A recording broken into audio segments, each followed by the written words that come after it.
Les rues de Dijon à l'heure des repas, maintenant c'est ça. Un balai incessant de cyclistes avec un sac isotherme sur le dos. L'arrivée des sites internet et applications mobiles Fetch, Deliveroo et Uber Eats a modifié les habitudes. Avec pour chacun une cinquantaine de restaurants proposés en catalogue. En à peine un an, la livraison de repas à vélo s'est imposée dans les mœurs quotidiennes des Dijonnais, un service en plein boom. 12h30 dans ce restaurant de Bagels, une commande est en préparation.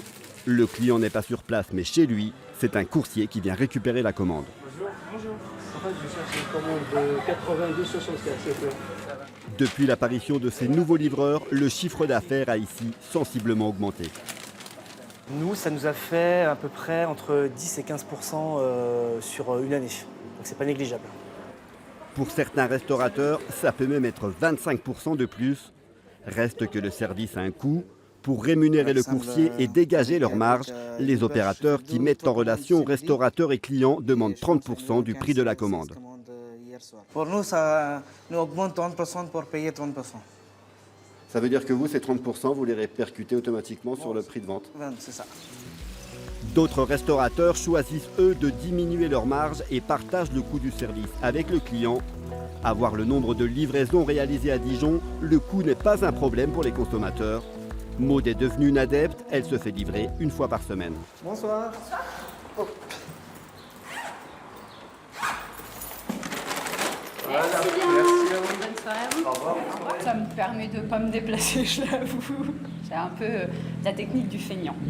Et non, ouais, je le paye parce que je me dis que ça fait bosser des jeunes et puis moi, ça arrive tout frais à ma porte. Pas besoin de me déplacer, pratique. Ça vous fait combien sur la commande, là, en surcoût, si on peut dire, pour la livraison? Je sais pas, en total, j'ai pris un menu normal plus un burger et ça me fait 17 € au total.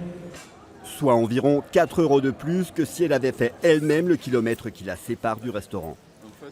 T'as travaillé à midi? Pas du tout. Ouais, même moi, cette semaine, il a commencé à journée pour moi. 19h cette fois, devant le McDonald's de la rue piétonne. Depuis l'accord passé par le fast-food avec Uber Eats, c'est un peu le point de ralliement. Je me mets en ligne. Là, je n'ai pas encore travaillé aujourd'hui, quoi. Dès qu'il y a une commande, ça va m'alerter. Ici, il y a beaucoup de commandes, au centre-ville. Il y en a qui se postent à Chenot, à Quetigny. Parce qu'il y a des grosses commandes, mais ici, il y a les petites commandes qui vont vite, quoi. Il y a beaucoup de commandes, c'est pour ça qu'on est beaucoup. Pour chaque course réalisée, le livreur touche au moins 5 €. Moi, je fais entre 900 et 1000 par mois. Je fais entre 50 et 60 la nuit, les soirs. C'est plus avantageux que d'être payé au SMIC horaire? Ouais, c'est plus avantageux.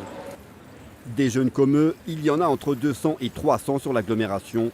Ils sont micro-entrepreneurs, utilisent leur propre vélo et leur smartphone. Si certaines voix dénoncent un retour du travail payé à la tâche, eux voient l'opportunité d'augmenter leurs revenus, avec en plus une certaine liberté.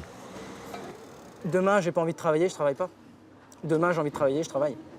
Je prévois mes semaines d'une semaine sur l'autre, c'est-à-dire que là, par exemple, j'ai jusqu'à vendredi midi pour m'inscrire sur les créneaux de la semaine prochaine.